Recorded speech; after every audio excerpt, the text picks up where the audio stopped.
Hello दोस्तों, welcome back to my YouTube channel. तो दोस्तों, हम आज शुरुआत करने वाले हैं क्लास 12th की केमिस्ट्री। अब क्लास 12th की केमिस्ट्री में पहला चैप्टर है विलेन। अब विलेन को आज हम लोग स्टार्ट करेंगे। तो जैसा है कि दोस्तों, आप लोग जानते हैं कि क्लास 12th में अगर बोर्ड एग्ज़ाम में अच्छा नंबर आपको अचीव करना है तो क्लास 12 का जो केमिस्ट्री का एन सी आर टी वाला सेक्शन है, जो N C E R T वाला सेक्शन है, उसे आप बढ़िया से ढंग से करेंगे। N C E R T का जो थ्योरी है उसे आप बढ़िया तरीके से करेंगे। देन उसके बाद इसका जो क्वेश्चन है वो आप बढ़िया तरीके से लगाएंगे। अब दोस्तों, ये सारी चीज़ें मैंने रोड मैप में बता दिया था। अब चलिए शुरुआत करते हैं। अब जैसा कि आप लोग को पता है कि एनसीईआरटी हम लोग पढ़ रहे हैं, तो ये सब देखिए, लिखा है कि सामान्य जीवन में हम बहुत कम शुद्ध पदार्थ से परिचित हैं। यानी कि सामान्य जीवन में हम बहुत कम ही शुद्ध पदार्थ से परिचित हैं। यानी कि पदार्थ दो प्रकार के होते हैं, एक शुद्ध पदार्थ होता है, एक अशुद्ध पदार्थ होता है। तो ये सारी चीज़ें आप पढ़ लीजिएगा, ठीक है। ये सारी चीज़ें आप एक बार रीड कर लीजिएगा, इतना पोर्शन आप रीड कर लीजिएगा। देन उसके बाद में हम डायरेक्ट यहाँ से शुरुआत करते हैं, ठीक है। डायरेक्ट हम लोग कहाँ से शुरुआत करते हैं? यहाँ से शुरुआत करते हैं। अब यहाँ से हम लोग डायरेक्ट यहाँ से शुरुआत करते हैं। अब देखिए, यहाँ से शुरुआत करते हैं। लिखा है विलेनों के प्रकार। पहले हम लोग, अब विलेनों के प्रकार पर जाने पर पहले हम लोग थोड़ा सा इसको रीड कर लें। अगर हम इसको रीड कर लें तो हमारा थोड़ा सा रीड कर लेंगे तो थोड़ा सा हमारा क्या होगा, फ़ायदा होगा कि क्या क्या चैप्टर में कह रहा है। जैसे आप पिछली कक्षाओं में आप पढ़ चुके हैं कि विलेन जो होता है दो प्रकार का होता है। ये तो सभी लोग जानते हैं कि विलेन विले विलेन क्या है? विलेन विले विले प्लस विलायक मिलाओगे तभी विलेन प्राप्त होगा है। ये सभी लोग जानते हैं, ठीक है। अब ये देन उसके बाद में हम लोग अभी इसको थोड़ा सा रीड करें। अब थोड़ा सा रीड करें। जैसे लिखा है कि विलयन दो या दो से अधिक, विलयन दो या दो से अधिक अवयवों का समांगी मिश्रण होता है, ठीक है। जो विलयन होता है हमारा, दो या दो से अधिक अवयवों का समांगी मिश्रण होता है। अब समांगी मिश्रण का तात्पर्य यहाँ पर यह है कि समांगी मिश्रण सभी का संगठन व गुण समान होना चाहिए। एग्जाम्पल के तौर पर अगर हम एग्जाम्पल के तौर पर बताएं, एग्जाम्पल के तौर पर अगर हम लोग बताएं एग्जाम्पल के तौर पर, तो एग्जाम्पल के तौर पर यह है कि जैसे नमक पानी है, नमक पानी का घोल आप चाहे गिलास के बहुत बॉटम से टेस्ट करो और चाहे गिलास के ऊपर वाले पोर्शन से उठाकर टेस्ट करो, तो क्या है, स्वाद सेम आता है, ठीक है। उसे हम कहते हैं सामांगी मिश्रण। लेकिन बिस्मांगी मिश्रण क्या होता है? बिस्मांगी मिश्रण होता है कि रेत और पानी। अब रेत पानी को हम आप मिला दिए हैं, ठीक है। तो रेत पानी को क्या होता है, रेत तो काफ़ी समय तक मिला रहता है, बट कुछ समय बाद आने पर देखने पर रेत नीचे बैठ जाता है और पानी ऊपर आ जाता है। अब विलेनों के प्रकार पर हम लोग आएंगे गाइस। जब विलेनों के प्रकार पर हम ये सारा चीज़ डिफाइन करेंगे। विलेन प्रायः 9 प्रकार के होते हैं। विलेन प्रायः 9 प्रकार के होते हैं। ये प्रकार आपको अपने नोट्स में एज टी याद भी कर लेना है, ठीक है। पहला क्या है? पहला है गैसीय विलेन। पहला क्या है? पहला है गैसीय विलेन। अब गैसीय विलेन क्या है, देखिए। अब अगर आपको ये थोड़ा सा कन्फ्यूजन हो रहा है कि विलेन को कैसे डिफाइंड, ये लोग गैसीय विलेन कैसे डिफाइंड कर दिए, तो आप कुछ करिएगा मत, ठीक है। जैसे यहाँ पर रखिए गैस, ठीक है। यहाँ पर गैस रखे, फिर क्या हुआ कि अगर आपको विलेन दर्शाना है, जैसे यहाँ पर गैस रखे, फिर उसी का 3 पार्ट बना दीजिए। जैसे गैसीय विलेन आपको बनाना है तो ऐसे ठोस बना, गैस बना दिए, द्रव बना दिए, ठोस बना दिए। फिर यहाँ पर द्रव रखिए, गैस बना दिया, द्रव बना दिया और ठोस बना दिया। फिर ठोस रखिए, गैस बना दिया और द्रव बना दिया और ठोस बना दिया, ठीक है। अब ये सारी चीज़ें देखिए, हम लोग चैप्टर में पढ़ेंगे क्या, हम लोग ये पढ़ने आए विलेन। अब विलेन जनरली यहाँ पर द्रव का बात होगा, ठीक है। बट विलेन प्रायः 9 प्रकार का होता है। इसका एग्जाम्पल भी लिखा है, जैसे लिखा गैस गैस का विलेन, ठीक है। यानी विलय भी गैस है और विलायक भी गैस है, ठीक है। गैस गैस का विलेन। अब गैस गैस का विलेन क्या होगा? ऑक्सीजन व नाइट्रोजन। अब देखिए, जो ऑक्सीजन व नाइट्रोजन गैस का मिश्रण होता है, उसमें क्या होता है, उसमें अब जैसे कि हम लोग जो सांस लेते हैं उसमें कई मतलब कुछ परसेंट ऑक्सीजन होती है, कुछ परसेंट नाइट्रोजन होती है, अधिकतर नाइट्रोजन होता है। तो विलायक किसे कहता है, कहा जाता है जिसका अमाउंट ज़्यादा होता है वो विलायक होता है, जिसका अमाउंट कम होता है वो विलेय होता है, ठीक है। अब यहाँ पर देखिएगा, यहाँ पर क्या है, ऑक्सीजन कम अमाउंट में यानी कि ऑक्सीजन विलेय है, और नाइट्रोजन ज़्यादा अमाउंट में यानी कि नाइट्रोजन विलायक है। और इसके बाद में 1-2% जो रहता है गैस, वो अन्य गैसें रहते हैं, वो भी विलेय ही फॉर्मेट में विलेय ही माना जा सकता है। अब यहाँ पर देखिए द्रो गैस का एग्जाम्पल देखिए। अब द्रो गैस का एग्जाम्पल में क्या है, द्रो गैस के एग्जाम्पल में कुछ ये है। अब द्रो गैस वाला एग्जाम्पल में देखिए, द्रो और गैस में क्लोरोफार्म को नाइट्रोजन गैस में मिश्रित किया जाता है। अब द्रो और गैस क्लोरोफार्म को नाइट्रोजन गैस में मिश्रित किया जाता है, ठीक है। फिर उसके बाद में हम लोग अगर ठोस वाला देखें, ठोस वाला, तो ठोस वाला कुछ है ठोस और गैस का, ठोस और गैस का जैसे एग्जांपल क्या है, कपूर का नाइट्रोजन गैस में विलयन। अब जैसे जो कपूर है, कपूर तो ठोस है बट गैस में वो क्या हो जाता है, मिल जाता है, ठीक है। अब नेक्स्ट पॉइंट पर हम लोग आएंगे, नेक्स्ट पॉइंट पर आएंगे द्रव वाला विलयन। अब द्रव वाला विलयन, अब द्रव वाला विलयन द्रव गैस का विलयन, ठीक है, द्रव गैस का विलयन या गैस द्रव का विलयन, ठीक है, गैस द्रव का विलयन या द्रव गैस का विलयन, ठीक है, द्रव गैस का विलयन या गैस द्रव का विलयन। अब गैस द्रव का विलयन क्या होता है, गैस और द्रव का विलयन जल में घुली हुई ऑक्सीजन, जल में घुली हुई ऑक्सीजन क्या है, गैस और द्रव का विलयन है। अब देखिए उसमें क्या है, विलय। अभी यहाँ पर देखिए, यहाँ पर आप कंफ्यूज मत होइएगा, कंफ्यूज इसलिए नहीं मत होइएगा क्योंकि यहाँ पर विलय क्या लिया है, विलय है ये, ठीक है, और विलायक क्या है, विलायक वाला ये कॉलम है, ठीक है। तब आप देखना है, आपको देखना है कि हमारा अमाउंट क्या है, कौन सा ज़्यादा अमाउंट में है, कौन सा अधिक अमाउंट में है। अगर अधिक अमाउंट में ये अधिक अमाउंट में ये वाला पोर्शन है तो आप इसका रिवर्स कर दीजिएगा, और अधिक अमाउंट वाला ये वाला पोर्शन है तो आप, तो वो तो जो किताब में दिया वही होगा, ठीक है। अब देखना है ये है, देखिए नेक्स्ट पॉइंट, देखिए नेक्स्ट पॉइंट है कि द्रव, ठीक है, नेक्स्ट पॉइंट है कि द्रव, द्रव द्रव में विलयन। अब जल में घुली हुई एथनॉल, ठीक है। अब जो शराब होता है, शराब भी लिक्विड फॉर्मेट में होता है यानी जलीय फॉर्मेट में होता है, उसके बाद में एथनॉल भी, सॉरी शराब भी जलीय फॉर्मेट में होता है और जल भी जलीय फॉर्मेट में होता है यानी कि द्रव में होता है। तो शराब जल में घुल जाता है। फिर उसके बाद में अगर ठोस देखिएगा, ठोस, ठोस द्रव, ठोस द्रव। अब ठोस द्रव में देखिएगा, ठोस द्रव जल में घुला हुआ ग्लूकोज। तो जल क्या होता है, जल तो द्रव फॉर्मेट में रहता है, लेकिन ग्लूकोज जो आप लोग पढ़ते नहीं, ग्लूकोन डी वगैरह ये सारा चीज़, अब गर्मी का मौसम इस समय है तो आप लोग क्या होगा, ग्लूकोन डी वगैरह पियेंगे, उसमें क्या होगा, उसमें कुछ ग्लूकोज का पोर्शन रहता है जो पाउडर के टाइप में रहता है। तो पाउडर के टाइप में रहता है तो वो क्या है, वो ठोस है, ठीक है। अब वो पाउडर के टाइप में रहता है तो वो क्या है, ठोस है। अब ठोस है तो वो ये वाला पोर्शन हो गया।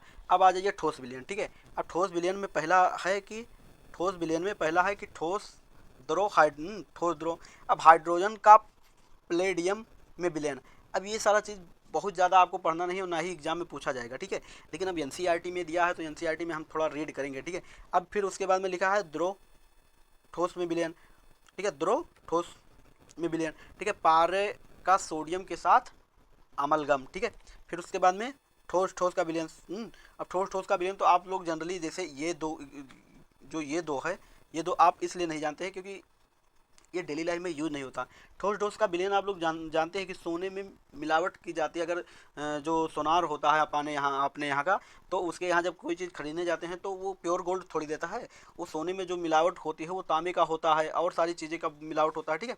तो ये सारी चीज़ें हैं, ठीक। आगे हम लोग बढ़ते हैं, ठीक है। अब देखिए विलयनों की सांद्रता को व्यक्त करना, ठीक है। अब विलयनों की सांद्रता को कई पदों में व्यक्त किया जा सकता है, वो पद हम लोग को देखना है कि विलयन की सांद्रता को हम लोग कैसे व्यक्त करेंगे, विलयन की सांद्रता को हम लोग कैसे व्यक्त करेंगे, ठीक है। अब वो हम लोग देखते हैं। पहला सांद्रता है कि W/W परसेंटेज। इसको W/W द्रव्यमान बाई द्रव्यमान प्रतिशत भी इसे कहते हैं। ये क्लास 11th में आप मोल कंसेप्ट में पढ़ चुके हैं, ठीक है। लेकिन अब यहाँ पर देखना है, ठीक है। पहली मरतबा इसमें थोड़ा सा डिफिनेशन हम लोग थोड़ा सा रीड करेंगे, बहुत ज़्यादा नहीं, थोड़ा सा डिफिनेशन रीड करेंगे। इसमें देखिए लिखा है कि विलयनों के अवयवों को विलयनों के अवयवों को द्रव्यमान प्रतिशत में निम्न प्रकार को परिभाषित किया जाता है। जो विलयन में द्रव्यमान प्रतिशत घोला रहता है वो उससे निम्न प्रकार से परिभाषित करते हैं ये लोग। अब पहला क्या है, पहला है W/W परसेंटेज। पहला क्या है, W/W परसेंटेज। अब जब भी W/W परसेंटेज आपको दिखेगा तो इसका मतलब है, अब यहाँ पर थोड़ा सा की पॉइंट देखिए, इसका मतलब है W/W परसेंटेज, इसका मतलब है यहाँ पर थोड़ा सा मैं लिख दे रहा हूँ, ठीक है। जब भी W/W परसेंटेज दिया रहेगा, ठीक है, जब भी W/W और परसेंटेज दिया रहेगा, अब इसका मतलब डायरेक्टली समझे तो विलय का भार ऊपर, क्या, विलय का भार ऊपर और विलयन का भार नीचे।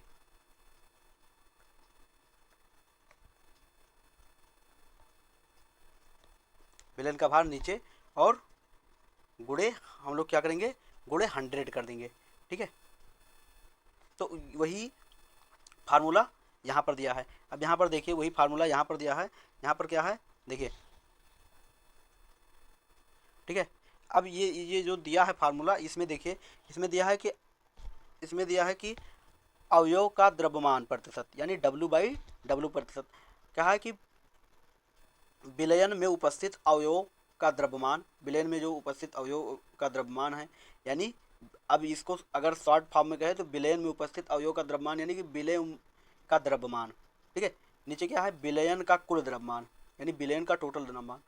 और हम लोग क्या बात कर रहे हैं, हम लोग परसेंट का बात कर रहे हैं, तो परसेंट का बात कर रहे हैं, यानी कि हम लोग यहाँ 100 से गुणा करा देंगे। ठीक है, अब देखिए यहाँ पर देखिए एक उदाहरण क्या है, यदि एक विलयन का वर्णन जल में 10% ग्लूकोज का द्रव्यमान के रूप में किया जाए तो इसका तात्पर्य यह है कि 10 ग्राम ग्लूकोज को 90 ग्राम जल में घोलने पर 100 ग्राम विलयन प्राप्त होता है।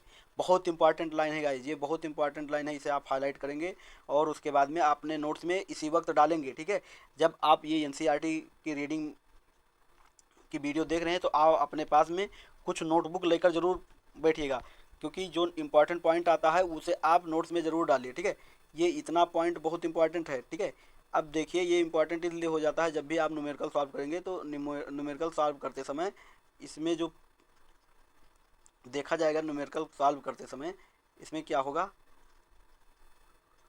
न्यूमेरिकल सॉल्व करते समय जैसे दिया रहेगा 10 जैसे एक एग्जांपल लिया जाए, जैसे मैंने दिया 10% W/W, तो अगर इतना पोर्शन लिखा है तो इसका मतलब ये होता है कि 10 ग्राम तो आपका क्या है, विलय है।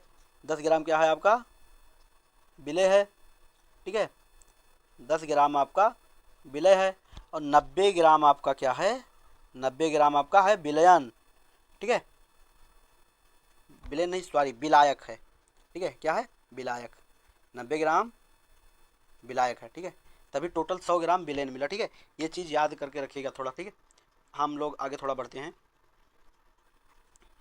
अब आगे है B/B परसेंटेज, यानी B/B प्रतिशत, यानी आयतन बाई आयतन प्रतिशत। इसे आयतन बाई आयतन प्रतिशत भी बोलते हैं। अब इसे हम लोग इसे थोड़ा सा डिफाइन करेंगे।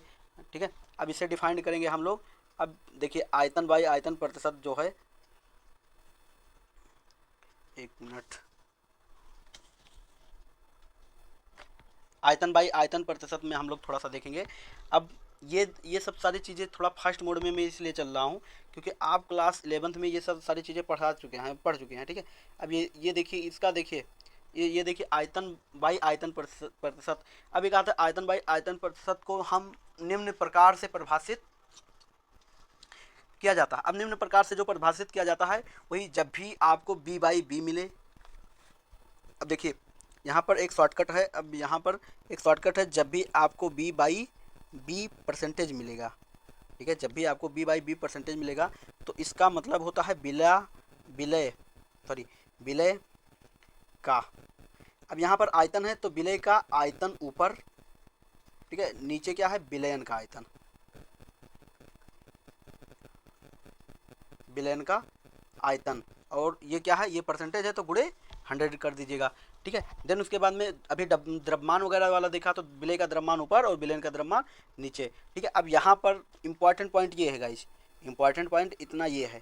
ठीक है, जब भी आपको लिखा रहेगा कि देखिए उदाहरण देखिए, एथेनॉल का जल में 10% विलयन का तात्पर्य यह है कि 100 ml एथेनॉल को इतने जल में घोलने में इतने जल में इतना घोलते हैं कि विलयन का कुल आयतन 100 ml हो जाए द्रव, ये विलयन को समानता। अब इसको थोड़ा शॉर्टकट में समझिए, हम समझाते हैं इसको। ठीक है, जो लैंग्वेज लिखा है वो तो थोड़ा कम समझ में आएगा, बट मैं समझाता हूँ इसको। ठीक है, जिस प्रकार अभी W/W वाला हम लोग समझे हैं उसी प्रकार B/B वाला हम लोग समझेंगे, B/B परसेंटेज वाला समझेंगे। अब W/W वाला परसेंटेज ये समझा था, 10% का मतलब होता है कि 10% विलय, यानी कि 10 ग्राम विलय रहा, 10 ग्राम विलय रहा और 90 ग्राम का रहा, 90 ग्राम रहा विलायक। 90 ग्राम का रहा विलायक रहा। ठीक है, अब यहाँ पर अगर 10/10 कह दिया जाए तो एकड़ मतलब है, प्रतिशत लगा दिया जाए तो एकड़ मतलब है कि 10 ml का है विलय है और 90 ml विलायक है, तभी तो 100 ml मिला है। तो ये इसका कहने का मतलब ये है, ठीक है। आई होप आप लोग को समझ में आ रहा होगा, ठीक है। समझ में आ रहा होगा तो लाइक्स वगैरह करिएगा, ठीक, ठीक है। अगर समझ में आ रहा हो तो लाइक्स शेयर करिएगा, और कुछ अगर हम मेरे से कुछ गलतियाँ भी हो रही थोड़ा, तो वो आप इग्नोर करते चलिएगा, और उसके बाद में कमेंट में लिखिएगा, मैं सुधारने का पूरा कोशिश करूँगा, ठीक है। अब देखिए आगे बढ़ता हूँ। अब हम लोग आगे बढ़ते हैं थोड़ा। अब ये क्लियर हो गया, ठीक है। अब हम लोग आगे थोड़ा सा बढ़ते हैं। अब आया W/B प्रतिशत। क्या? W/B प्रतिशत। और W/B प्रतिशत क्या होता है, ठीक है, थोड़ा सा ये देखिए। W/B प्रतिशत क्या होता है? अब W/B प्रतिशत ये होता है द्रव्यमान आयतन प्रतिशत, इसी को बोलते हैं, ठीक है। अब W/B प्रतिशत मतलब होता है कि विलय का द्रव्यमान तो ऊपर होगा और विलयन का आयतन नीचे होगा।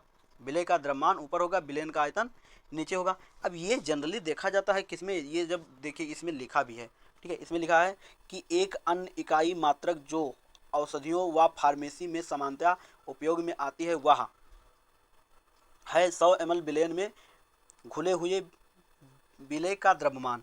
अब ये अधिकतर यूज नहीं होता, ये मतलब जनरली देखा जाता है, ये थोड़ा कम ही यूज होता है, बट इसको समझना ज़रूरी है, क्योंकि क्वेश्चन ये इनसे सबसे रेगुलर क्वेश्चन आते रहते हैं, ठीक है। इनमें से मोलरता ये सब में फंसाकर क्वेश्चन देता रहता है। अब इसे समझना है तो आप पहले वही समझेंगे कि W/W प्रतिशत आप लोग को समझाया गया है कि W/W प्रतिशत क्या होता है।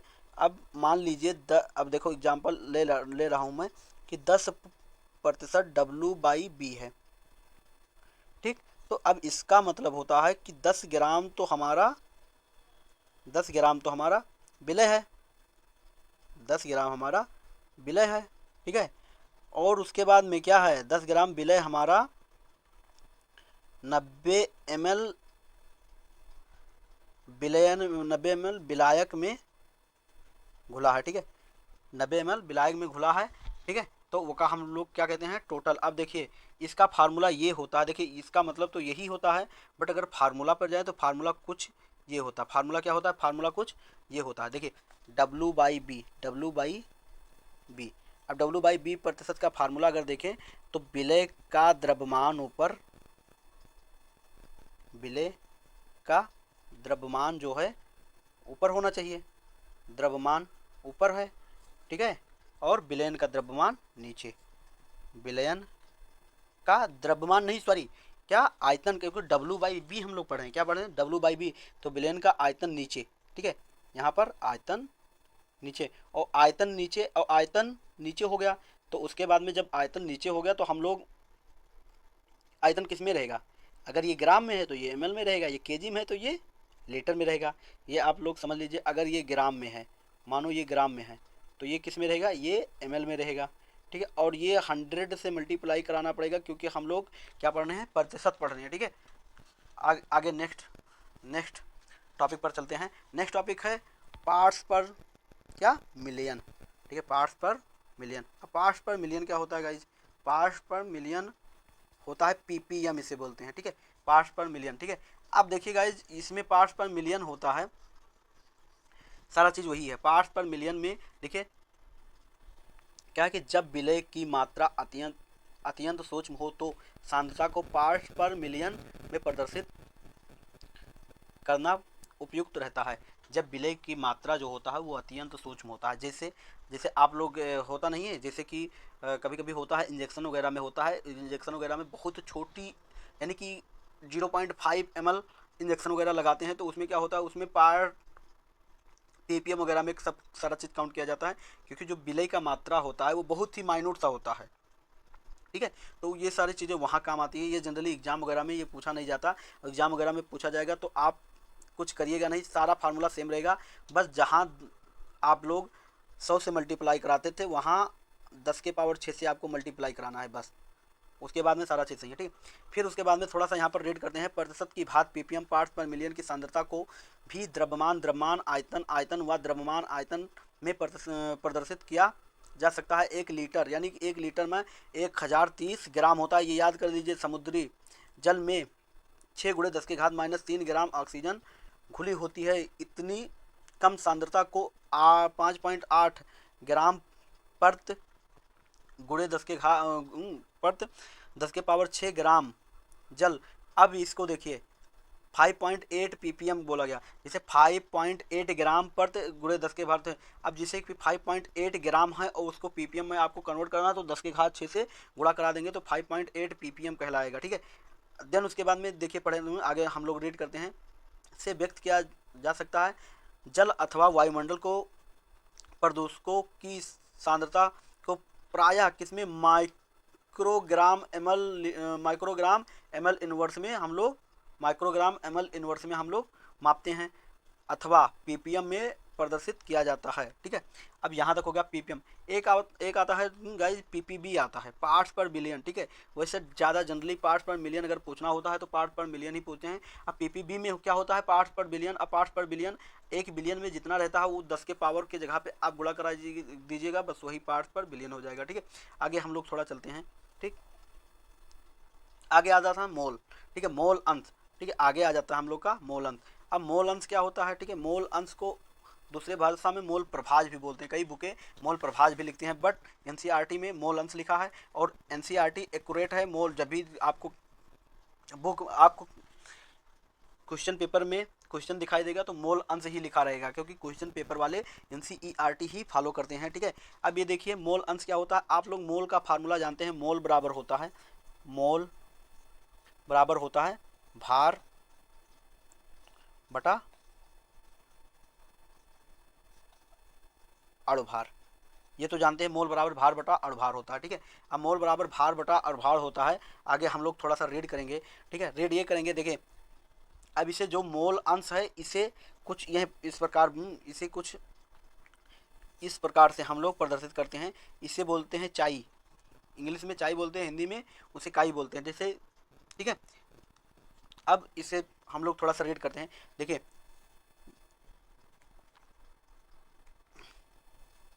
चाई को समानता मोल अंश के संकेतों के रूप में प्रयोग नहीं, क्या है, फिर से पढ़ते हैं।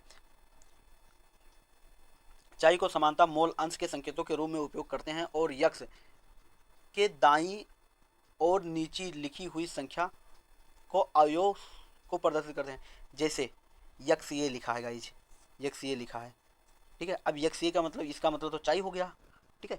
फिर कहता है कि दाईं ओर क्या है, ये है दाईं ओर, उसके संख्या को प्रदर्शित करते हैं, संख्या को, यानी कि ये विलय का है या विलायक का है, ठीक है।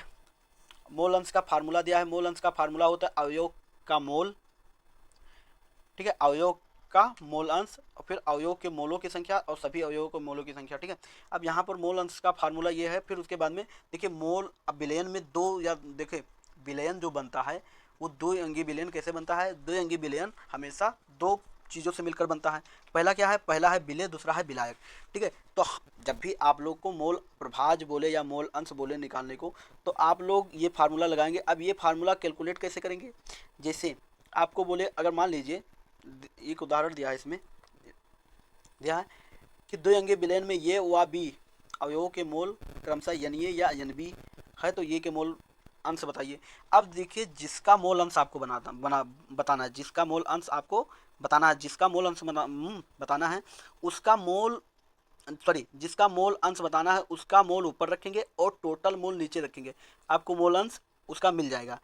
फिर उसके बाद में देखिए, जैसे ये देखिए ये बोल रहा है कि आई अवयवों वाले विलयन में, आई अवयवों वाले विलयन बोले तो कई विलयन हैं, यानी कि कई अवयव हैं, कई मतलब हम बना दिए इनफाइनाइट चीज़ मिलाकर एक विलयन तैयार करें। जैसे एक बीकर ले लिया मैंने, इसमें सारा चीज़ डाल दिया, बहुत सारा चीज़ डाल दिया, यानी कि बहुत सारा चीज़। अब हम जितना ये डॉट डॉट बना रहे इसे आप गिन तो सकते हैं, बट इतना जल्दी नहीं गिन सकते हैं। लेकिन अब हमें इसमें मोल, किसी एक का मोल प्रभात चाहिए, तो सारे अवयवों का मोल नीचे रखेंगे और जिसका चाहिए उसका ऊपर रखेंगे। ये डायरेक्टली ये फार्मूला निकल के आता है, ठीक है। अब यहाँ पर नेक्स्ट पॉइंट है, यहाँ पर कहता है कि सभी मोल प्रभाजों का सम करेंगे तो एक आना चाहिए, ठीक है। सभी मोल प्रभाजों का सम करेंगे तो एक आना चाहिए। देखिए कैसे, जैसे देखिए अब हम थोड़ा सा यहाँ पर जूम करेंगे, उसके बाद में आपको समझाएंगे कैसे, ठीक है। देखिए देखिए अब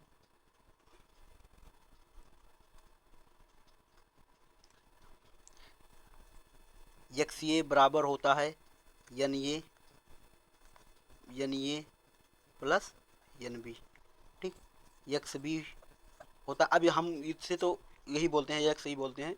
चाई आप हमेशा हमेशा इसे चाई ही बोला जाता है, बट मैं ज़्यादातर यक्स ही बोलता हूँ, ठीक है। अब मैं पहचानता तो हूँ, बट क्या होता है ना, फ्रिक्वेंटली दिमाग में यक्स ऐसा बनता है तो यक्स ही कह देते हैं, ठीक है। आप लोग चाई याद रखिएगा, ठीक है। एन बी, अब देखिए मोल प्रभाव किसका निकाल रहे हैं, यक्स बी का निकाल रहे हैं, यानी कि चाई बी का निकाल रहे हैं, तो मोल प्रभाव चाई बी का निकाल रहे हैं, तो बी वाला मोल ऊपर रखना चाहिए और N A plus N B. अब देखिए ये थ्योरम जो बताया था कि यक्स ए प्लस यक्स बी, इन दोनों का योग 1 आना चाहिए, तो हम जोड़ देते हैं। इसके जगह पे यक्स ए की जगह पे हम रखते हैं एन ए और N A plus N B और एन बी और N A plus N B. इसे जोड़ेंगे, देखिए हर दोनों का समान है, यानी अंश भी जुड़ जाएगा। तो देखिए N A plus N B और N A plus N B, ये दोनों कट जाएगा, इसमें एक आ जाएगा, ठीक है। ये हम लोग मूव करते हैं। अब देखिए आगे हम लोग मूव करते हैं। अब यहाँ तक तो हम लोग का हो गया। अब एक एग्जाम्पल है, इस एग्जाम्पल को हम लोग करेंगे, ठीक है। इस एग्जाम्पल को हम लोग करेंगे और इस एग्जाम्पल को करने के बाद हम लोग नेक्स्ट क्लास में और सारी चीज़ें कवर करेंगे, ठीक है। अब यहाँ पर देखिए एग्जाम्पल में बोला जाता है, देखिए गाइज इस एनसीईआरटी का जो एग्जाम्पल है उसे आप बेटर तरीके से लगाइएगा, ठीक है। बेटर तरीके से बोले तो एक बार आप लगाइएगा फिर दोबारा भी लगाइएगा। एनसीईआरटी का एग्जाम्पल और एनसीईआरटी का एक्सरसाइज अगर आप अच्छे तरीके से लगाते हैं तो बोर्ड एग्जाम में डेफिनेटली नंबर अच्छा आएगा, क्योंकि जो इसमें एग्जाम्पल दिया है वो क्वांटिटी वाला एग्जाम्पल नहीं, क्वालिटी वाला एग्जाम्पल है, ठीक है। कोई क्वेश्चन रिपीट नहीं दिखाएगा कि इसी कॉन्सेप्ट पर फिर बार बार वही क्वेश्चन पूछ रहा, ठीक है। तो चलिए देखते हैं हम लोग, देखते हैं कि बोल रहा है कि एथिलीन ग्लाइकॉल, ठीक है। अब एथिलीन ग्लाइकॉल C2H6O2, इसका फार्मूला भी आप याद रखिएगा। कभी कभी होता है समटाइम एथिलीन ग्लाइकॉल का फार्मूला वो देकर नहीं रखता है। देखिए कहता है कि मोल अंश की गणना करो यदि विलयन C2H6O2 का 20% द्रव्यमान 20% द्रव्यमान उपस्थित हो, ठीक है। अब देखिए सोल्यूशन देखिए, अगर अब थोड़ा सा सोल्यूशन पर हम लोग नज़र मारते हैं। सोल्यूशन इतना हल है, ठीक है, इतना हल दिया है, ठीक। और जब भी बोर्ड में लिखा जाता है तो आप जो चीज़ गिवन है पहले उसे लिखेंगे, दिया है। अब देखिए ये सारा चीज़ मानना पड़ेगा आपको कि माना हमारे पास 100 ग्राम विलयन है, ठीक है। वो हमेशा आपको मानना पड़ेगा, क्योंकि द्रव्यमान 20% दिया है भैया। तो द्रव्यमान 20% दिया है, यानी कि 20% यानी कि 20 ग्राम आपका विलय है, 80 ग्राम विलायक है। तो 80 ग्राम विलय और प्लस विलायक मिलकर 100 ग्राम विलयन तो ही बनेगा ना, ठीक है। अब देखिए विलयन में 20%, देखिए विलयन में 20%, देखिए विलयन में 20% जो वो था एथिलीन ग्लाइकॉल, वो 20 ग्राम है और 80 ग्राम जल होगा, तभी तो 100 ग्राम बना होगा। अब इसका आणविक द्रव्यमान हम लोग निकालते हैं, आणविक द्रव्यमान, ठीक है। आणविक द्रव्यमान हम लोग निकालेंगे तो कार्बन, अब कार्बन कितना है 2, और कार्बन का परमाणु क्रमांक कितना होता है 6, बट परमाणु क्रमांक 6 होता है और आणविक द्रव्यमान यानी कि परमाणु क्रमांक 6 होता है। और यहाँ पर आणविक द्रव्यमान बोला है, यानी कि एटॉमिक मास बोला है, यानी कि आणविक द्रव्यमान यानी कि परमाणु द्रव्यमान पूछा है, तो परमाणु द्रव्यमान 12 होता है। तो दो कार्बन है तो 12 दूना 24 हो गया। फिर देखेंगे हाइड्रोजन देखेंगे तो हाइड्रोजन का परमाणु क्रमांक 1 होता है और परमाणु द्रव्यमान भी 1 होता है, तो वो क्या हो गया 6 है तो 6 हो गया, ठीक है, 6 गुणे 1 हो गया। अब देखेंगे ऑक्सीजन का परमाणु द्रव्यमान 16 होता है और कितना ऑक्सीजन है 2, तो 16 दूना 32 हो गया, ठीक है। अब उसके बाद में ये सारा चीज़ हो गया। अब उसके बाद में ये सारा चीज़ हो गया। अब इसको ऐड करेंगे, 12 दूना 24 और 6 30, 30 और 32 कितना हो गया, 62 हो गया। 30 और 32 62 हो गया। ठीक है, अब देखिए मोल निकालने के लिए इसका मोल निकालना है। तो इसका मोल निकालना है तो हम लोग अभी मोल का फार्मूला पढ़े थे कि भार ऊपर और भार नीचे। तो भार कितना है, 20 ग्राम है। भार कितना है, भार तो 20 ग्राम है। ठीक है, भार है 20 ग्राम और अड़भार कितना है, 62 ग्राम। ठीक है, इसको हम भाग करेंगे तो ये 0.322 मोल आ जाएगा। अब जल का मोल निकालना है, जल का मोल। अब जल का भार कितना है भाई, जल का भार यहाँ पर देखेंगे हम लोग, जल का भार है 80 ग्राम। ठीक है, और जल का अड़भार क्या होगा, जल का अड़भार, जल का फार्मूला क्या होता है, एच, जल का फार्मूला क्या होता है, H2 वो होता है जल का फार्मूला।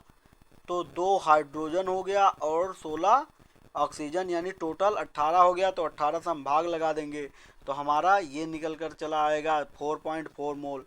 अब हमें एथिलीन ग्लाइकॉल का क्या चाहिए, एथिलीन ग्लाइकॉल का हमें मोल अंश चाहिए। तो एथिलीन ग्लाइकॉल का मोल अंश यदि हमको चाहिए तो एथिलीन ग्लाइकॉल का मोल अंश हमें निकालना है।